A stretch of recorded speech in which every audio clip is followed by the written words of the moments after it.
They get excited, they saw a deer, it's moving around, it's hard to count points. Now, if you're on the spotting scope, your glass, and you spend a lot of time, you've removed that instantaneous, I came around the corner, trailed areas. But there are some people out there who have a tendency to go, oh, that's not a legal buck, I'm going to leave it right here and shoot, shovel, and shut up. And that's not, don't do that. Call the Game and Fish, self-report. They may take your buck, they may slap you on the wrist. But if you're the guy that goes, oh, I'm going to just kick some leaves over it and walk away, now we're talking willful abandonment. Now you're talking jail time, big fine. My advice to anybody out there listening is if you for some reason have an antler restriction season and you realize that after the shot that for whatever reason, elk, deer, pheasant, this isn't legal, self-report yourself.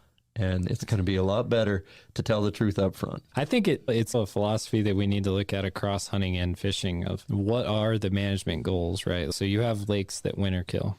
You have units of mule deer hit by chronic wasting disease, horrible winter, low fawn recruitment. So then it falls into the Game and Fish's lap or fishing game, depending on what state you're in of. Now, what do we do about that? Do we just say nothing at all for the good of the area for a while? Do we say antler restriction? We cut tags way down in the fishing sense, usually. So, man, we got to start restocking. Don't know how long it's going to take for this fishery to rebuild itself. But it's hard for me because a lot of times in the hunting and fishing world, people are apt to blame the hunter for a legal kill, right? Like you shot a small buck, you kept a big walleye.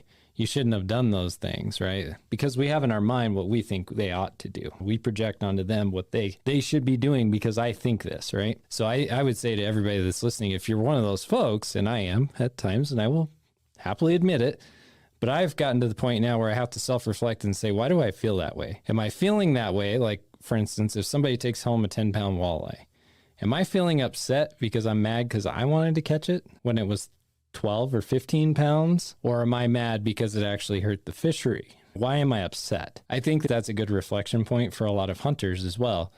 If somebody takes a forked horn or a 3-point, are you mad because in 2 years you can't kill a really nice buck? Or are you mad because they took it, right now? What is the reason behind that? Do you care that there's less big bucks in the area, or do you just care that it affected you? And that's what I've been putting back on a lot of people because I hear that a lot.